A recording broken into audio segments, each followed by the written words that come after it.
பாழடைந்த கிணற்றில் அழுகிய நிலையில் கிடந்த இளைஞர் சடலம். சிறிது தூரத்தில் அடித்து நொறுக்கப்பட்ட நிலையில் இருந்த இளைஞரின் கார். முன் விரோதத்தால் நடந்த பயங்கரமா என்ற கோணத்தில் விசாரணை நடத்திய போலீஸ். இளைஞரை கொல்ல ஸ்கெட்ச் போட்டு கொடுத்த சித்தி. கூலிப்படையோடு சேர்ந்து கதையை முடித்த காவலர். சமூக ஆர்வலரான இளைஞரை காவலர் ஒருவர் கொடூரமாக கொன்றது ஏன்? சொந்த சித்தியே உடந்தையாக இருந்தது எதற்காக? நடந்தது என்ன?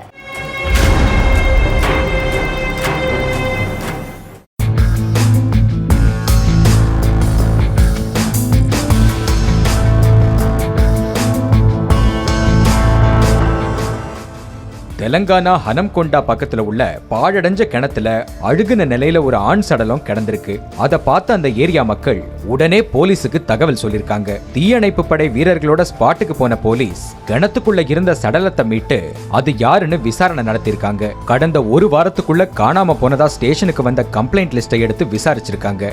அதுல வாரங்கால் பக்கத்துல உள்ள வெங்கடாபுரத்தை சேர்ந்த சாய் பிரகாஷ்ங்கிறவரு 3 நாளா காணும்னு அவரோட பெற்றோர் கம்ப்ளைண்ட் கொடுத்திருக்கிற விஷயம் போலீஸுக்கு தெரிய வந்திருக்கு. அதுக்கப்புறம் சாய் பிரகாஷோட பெற்றோரையும் உறவினர்களையும் நேர்ல கூட்டிட்டு வந்து சடலத்தை காட்டினப்ப அது சாய் பிரகாஷோட சடலம் தாங்கிறது உறுதியாகி இருக்கு. சாய் பிரகாஷ் சமுதாயத்துல நடக்கிற பிரச்சனைகளுக்காக குரல் எழுப்புறது, போராட்டம் நடத்துறதுன்னு சமூக ஆர்வலரா பல விஷயங்களை பண்ணிட்டு வந்திருக்காரு. அதனால யார் கூடயாவது பிரச்சனையாகி அந்த முன்விரோதத்துல அவரை கொலை பண்ணிருக்காங்களா இல்ல வேற ஏதாவது காரணமாக இருக்குமான்னு பல்வேறு கோணங்கள்ல தீவிர விசாரணை நடத்திட்டு இருந்தாங்க காவல்துறையினர். அப்பதான் போலீஸுக்கு இன்னொரு விஷயம் தெரிஞ்சிருக்கு. அதாவது சாய் பிரகாஷ் கொஞ்ச நாளைக்கு முன்னாடி காவலர் ஒருத்தருக்கு எதிராக உயரதிகாரிகள் கிட்ட கம்ப்ளைண்ட் கொடுத்து அந்த கம்ப்ளைண்ட்னால சம்பந்தப்பட்ட காவலர் சஸ்பெண்ட் செய்யப்பட்டிருக்காரு. அந்த காவலருக்கும் சாய் பிரகாஷுக்கும் என்ன பிரச்சனைங்கிற கோணத்துல போலீஸ் விசாரணை நடத்தினப்பதான் அந்த கேஸ்ல உள்ள மர்மங்கள் எல்லாமே விலக ஆரம்பிச்சிருக்கு. வெங்கடாபுரம் போலீஸ் ஸ்டேஷன்ல சீனிவாசுங்கிறவர் காவலரா வேலை பார்த்துட்டு இருந்திருக்காரு. அப்போ அதே ஏரியாவை சேர்ந்த நிர்மலாங்கிற திருமணமான பெண்ணுக்கும் காவலர் சீனிவாசுக்கும் பழக்கம் ஏற்பட்டு நாளடைவில் அது தகாத உறவா மாறி இருக்கு. கொலை செய்யப்பட்டிருக்கிற சாய் பிரகாஷோட சித்தி தான் இந்த நிர்மலா.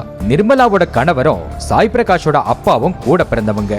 இந்த 2 குடும்பமும் பக்கத்து வீட்டுல தான் வாழ்ந்துட்டு வந்திருக்காங்க. அதனால தன்னோட சித்தப்பா வீட்டுக்கு அடிக்கடி போயிட்டு வந்துட்டு இருந்திருக்காரு சாய் பிரகாஷ். தன்னோட சித்தி நிர்மலாவுக்கும் காவலர் சீனிவாசுக்கும் இடையில தகாத உறவு இருக்கிற விஷயம் சாய் பிரகாஷுக்கு தெரிய வந்திருக்கு. தன்னோட சித்தப்பா வாழ்க்கைக்கு எந்த பிரச்சனையும் வந்துடக்கூடாதுங்கிறதுக்காக விஷயத்தை பெருசுபடுத்தாம சித்திய கூப்பிட்டு கண்டிச்சிருக்காரு.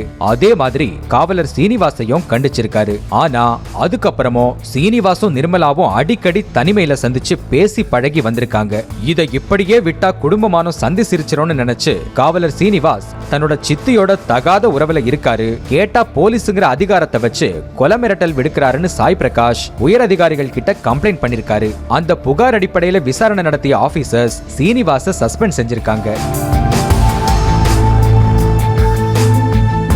சாய் பிரகாஷால தான் நம்மள சஸ்பெண்ட் பண்ணிட்டாங்க, டிபார்ட்மெண்ட்ல நமக்கு அவமானம் ஆகிருச்சு, இத்தனை வருஷமா சேர்த்து வச்ச மான மரியாதையெல்லாம் போச்சுன்னு நினைச்சு ஆத்திரத்துல இருந்திருக்காரு சீனிவாஸ். சஸ்பெண்ட் காலம் முடிஞ்சு கடந்த டிசம்பர் மாதம் திரும்பவும் டியூட்டில ஜாயின் பண்ணிருக்காரு. அன்னையில இருந்தே சாய் பிரகாஷோட கதையை முடிக்கிறதுக்கு சரியான நேரம் பார்த்து அடிப்பட்ட பாம்பு மாதிரி காத்துட்டு இருந்திருக்காரு. இப்படிப்பட்ட நிலையில தான் சாய் பிரகாஷ் தன்னோட சித்தப்பாவை கூட்டிட்டு, அதாவது நிர்மலாவோட கணவரை கூட்டிட்டு சீனிவாசோட சொந்த ஊரான ஹனம்கொண்டாவுக்கு கார்ல போயிருக்காரு. இந்த விஷயத்த நிர்மலா சீனிவாசுக்கு போன் பண்ணி சொல்லிருக்காங்க. நம்ம வழியில குறுக்க வந்துட்டு நம்ம ஊருக்கே வரானா, இதுதான் சரியான சான்ஸ்னு சொல்லி சாய் பிரகாஷ கொல்ல தயாராகி இருக்காரு சீனிவாஸ். கூலிப்படையை சேர்ந்த 4 பேரை கூட வச்சுக்கிட்டு சாய் பிரகாஷோட காரை ஃபாலோ பண்ணிருக்காரு. சித்தப்பாவோட பிசினஸ் சம்பந்தமா அவரை வேற ஒரு இடத்துல இறக்கி விட்டுட்டு திரும்ப சாய் பிரகாஷ் மட்டும் தனியா கார்ல போயிட்டு இருந்திருக்காரு. அப்போ சாய் பிரகாஷ் போன காரை இன்னொரு காரால வழிமறிச்சு நிப்பாட்டிருக்காரு. அதுக்கப்புறம் காருக்குள்ள வச்சே சாய் பிரகாஷ சரமாரியா அடிச்சு காயப்படுத்திட்டு அந்த காரோட சாய் பிரகாஷையும் சேர்த்து கடத்திட்டு போயிருக்காங்க. சாய் பிரகாஷ ஹசினாபாத் கிட்ட கடத்திட்டு போய் காருக்குள்ள வச்சே சால்வையால அவரோட கழுத்தை நெரிச்சு துடிக்க கொண்டிருக்காங்க. அதுக்கப்புறம் அவரோட சடலத்தை அங்க உள்ள பாழடைஞ்ச கிணத்துல தூக்கி வீசிட்டு அவரோட காரை அடிச்சு நொறுக்கிட்டு அங்க இருந்து தப்பிச்சு போயிருக்காங்க காவலர் சீனிவாசும் கூலிப்படை கும்பலும். 3 நாளைக்கு அப்புறம் தான் அந்த பாழடைஞ்ச கிணத்துல சாய் பிரகாஷ் சடலம் இருக்கிறது தெரிஞ்சிருக்கு. அடுத்தடுத்த விசாரணையில போலீஸ் எல்லா உண்மைகளையும் கண்டுபிடிச்சு காவலர் சீனிவாஸ், நிர்மலா, அப்புறம் கூலிப்படையை சேர்ந்த அருண்குமார் என்ற பாண்டு, டெவிலி சாய், சபவத் அகில் நாயக், ராஜுன்னு மொத்தம் 6 பேரை அரெஸ்ட் பண்ணிருக்காங்க. அதோட இந்த சம்பவத்துல வேற யாருக்காவது தொடர்பு இருக்காங்கிற கோணத்திலையும் விசாரணை நடத்திட்டு இருக்காங்க.